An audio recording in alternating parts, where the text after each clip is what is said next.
1956. A bedroom outside Pittsburgh. She's 23, one good dress, a 98-cent bottle of Evening in Paris from Woolworth's. In 2 hours, a man she's met exactly twice will knock on her door. By the end of the night, he won't be able to stop thinking about her. She did not leave that to chance, not one single moment of it. These are 15 charm rules every woman in the 1950s in America knew by heart. None of them are taught anymore. Rule number 15. The perfume placement. She did not spray perfume into the air and walk through it. She placed it, precisely, behind each ear, on both wrists, at the base of the throat, behind the knees, at the inside of each elbow. Evening in Paris by Bourgeois. 98 cents at the 5 and dime. Chanel No. 5 for the women who could afford it. $10 in 1955. But the placement was the same regardless of price. Pulse points. Warmth activated the scent as the evening went on. She did not smell like she was wearing perfume. She smelled like something he could not quite name, something that stayed with him on the drive home.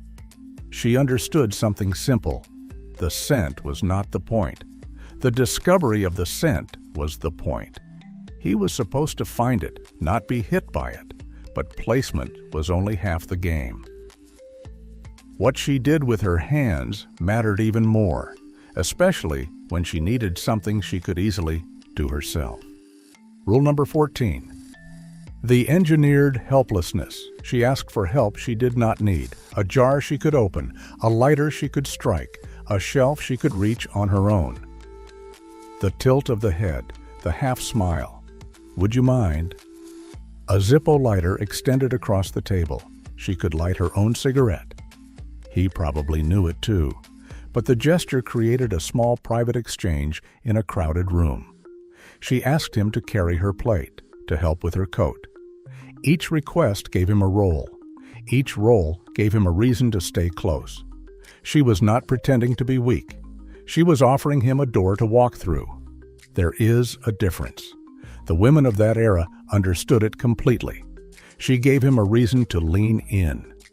But the next rule made sure he noticed her before he ever got close enough to help. Rule number 13. The stocking seam check.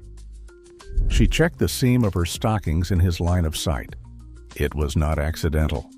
The seam had to run perfectly straight up the back of the calf. Nylon stockings with a back seam. A pair cost $1.15 in 1953. Before seamless pantyhose arrived in the early 60s, that seam was everything. A crooked seam was visible from across the room. Women checked it by turning slightly, glancing over one shoulder, reaching down to adjust the line. The faint whisper of nylon on nylon when she crossed her legs. The seam check was choreography disguised as maintenance. She was drawing his eye along the line of her leg under the pretense of looking proper. Propriety and provocation in one gesture. That is not a contradiction. That is skill. And that skill extended to her social calendar too. What she did with her schedule was as calculated as any move on a chessboard. Rule number 12. The busy calendar. She was never available on short notice. Even if her entire evening was free, she did not say yes to a date proposed less than several days ahead. Amy Vanderbilt's Complete Book of Etiquette had published in 1952. A gentleman called by Wednesday for a Saturday date. If he called on Friday, the answer was always no. Delivered warmly but without hesitation. I would love to, but I have plans. She did not explain the plans. She did not apologize. The telephone sat on the hall table in the front room. Everyone in the house could hear. Scarcity was not a trick. It was a boundary. She was telling him without ever saying it that her time was worth planning for. And the men who understood that were the men worth keeping. She made him plan ahead. But when the evening ended, what she did the following morning might have been the most powerful move of all. Rule number 11. The handwritten thank you note. Within 24 hours of a date, she wrote a short thank you note by hand and mailed it. Not a phone call, not a message through a friend. A note on personal stationery in her own handwriting. Eaton's or Crane's stationery. $1.50 a box. Fountain pen, blue or black ink. 3 to 5 sentences. She thanked him for the evening and mentioned one specific detail. The band at the Starlight Room was wonderful, sealed with no kiss mark, nothing excessive. Dropped in the mailbox by Sunday at noon. He received it Monday. The note was not evidence of affection, not yet. It was evidence of attention. She noticed the evening. She remembered a detail. She took the time to write it down with her own hand.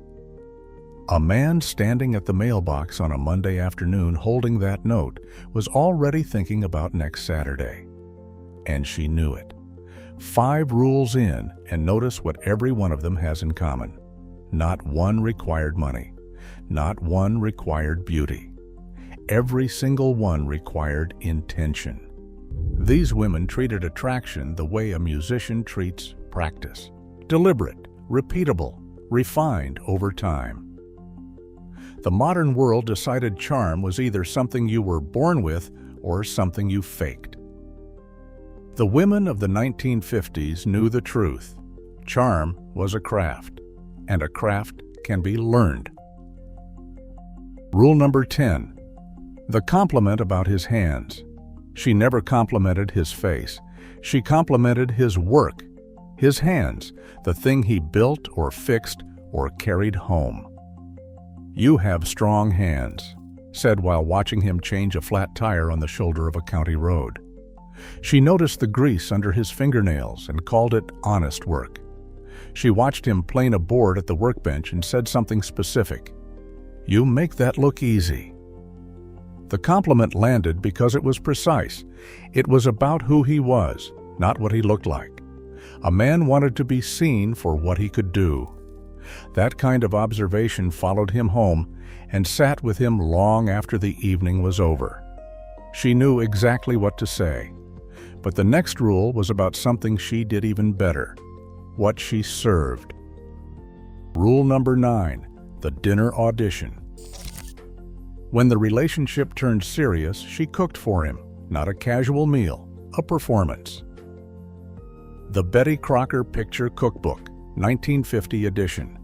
She chose a pot roast or a meatloaf, nothing exotic, something that said competence, not pretension.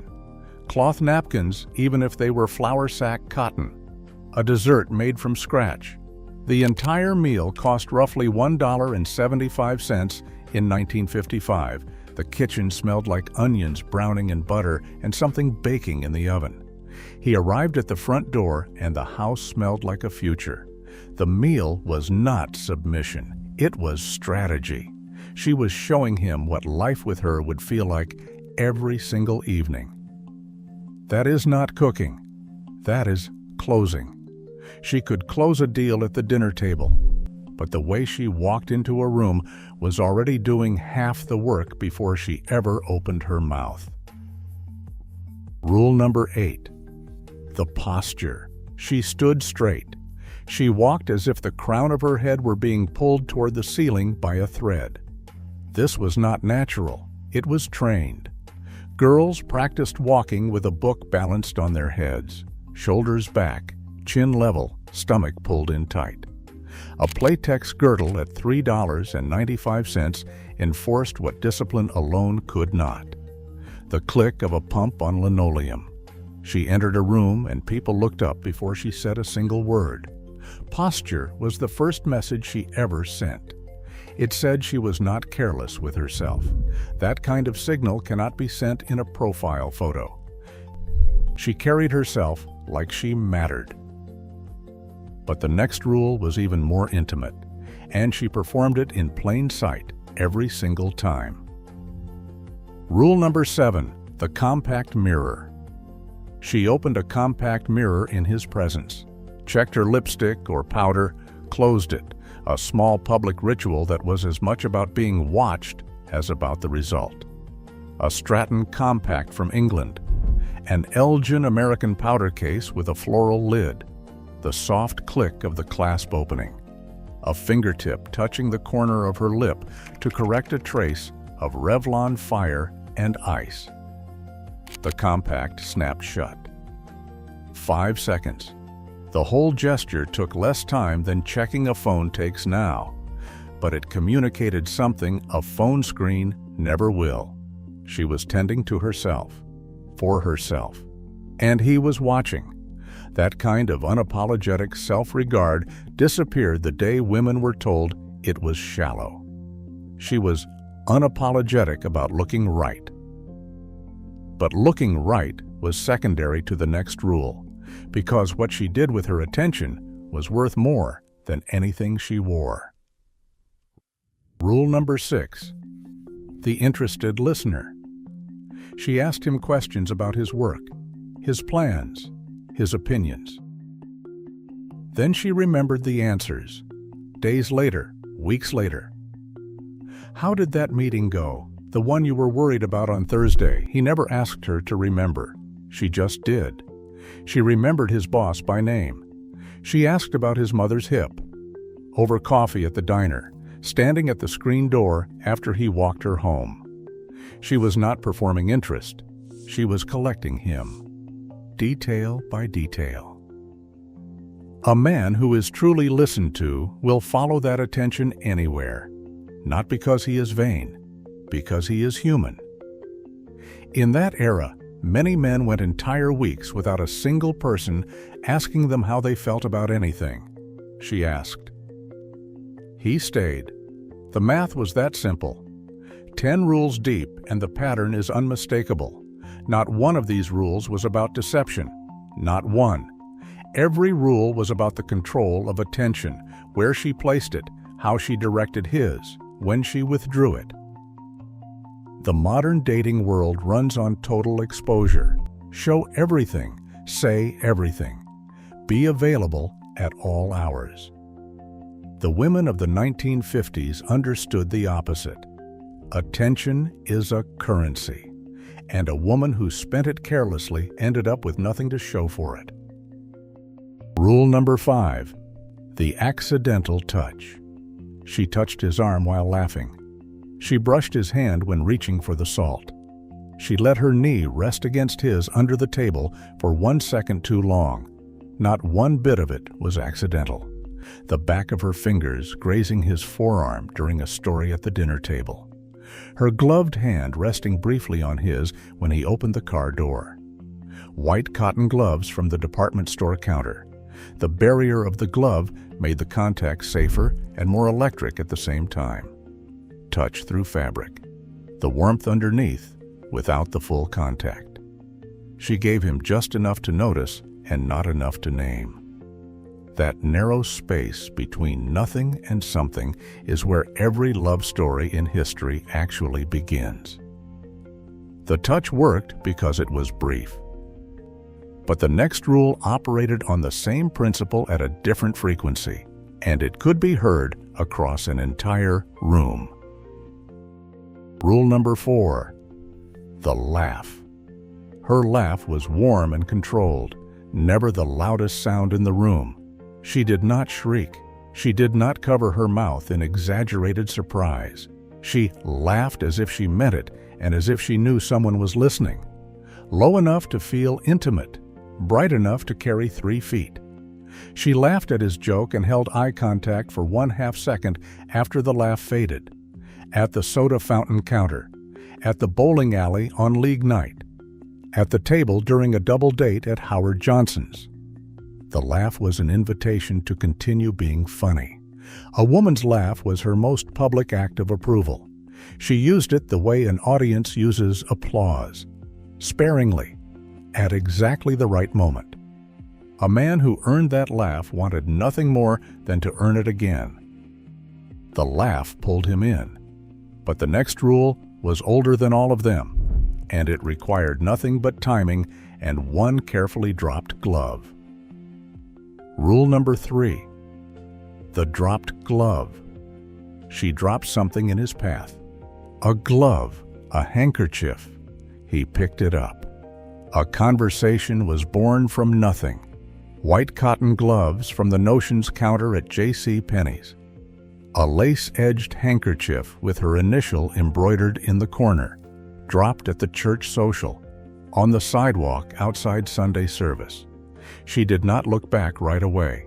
She walked 2 steps past. He called out. She turned, surprised, grateful. A conversation that might never have started now had a beginning and a direction.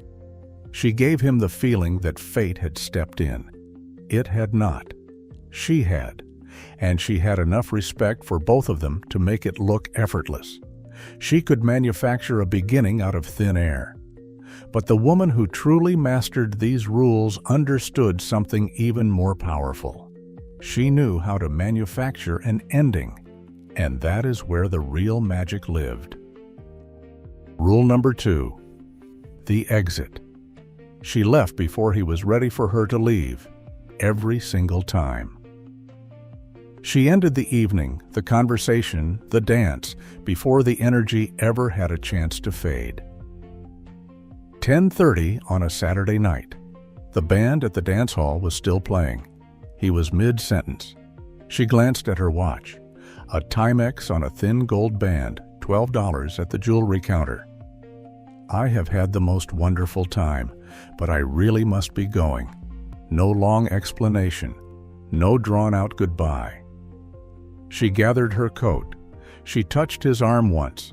She walked toward the door and looked back over her shoulder just once. That look. The door closed behind her. He was standing there holding a glass of punch and replaying the entire evening from the beginning. She understood the oldest principle in human desire. You do not remember what lasts. You remember what ends too soon. She gave him the ache of an unfinished sentence, and he came back every single time to hear the rest of it. She left too early. She said too little. She held back more than she gave away. And the final rule is the one that made every other rule on this list work. The one skill that no app, no algorithm, and no modern dating expert has ever been able to replicate. Rule number 1. The voice. She spoke softly, not timidly, not weakly, softly, just below the volume of the room, so that he had to lean in to hear her. A low, steady voice across a diner booth in a small town in Ohio, at a kitchen table over Sunday coffee, on the front porch in the dark after the rest of the house had gone to sleep. She did not raise her voice to compete with the noise. She lowered it, and the noise disappeared. Marilyn Monroe understood it. Jackie Kennedy mastered it, but so did the woman working the counter at the Five and Dime in Topeka, and the girl behind the reception desk at the insurance office in Milwaukee, and the waitress pouring coffee at the lunch counter in Savannah. The principle was always the same. Soft meant close. Close meant private. Private meant chosen. She made him lean toward her, physically. And once a man leans in, he does not lean back. That is not psychology. That is gravity. The distance between two people shortened by half an inch because she dropped her voice by half a register. No technology in the history of the world has ever improved on that. 15 rules. Not one of them required a dating app, a subscription box, or a therapist. They required patience, timing, a compact mirror, and the nerve to use it. These women did not wait to be chosen. They built the conditions under which a man believed the choosing was entirely his idea. That is not manipulation. That is mastery. And it was handed from mother to daughter in kitchens and bedrooms and whispered conversations that nobody ever thought to write down, until the women who knew the rules were gone and the rest of us were left swiping in the dark.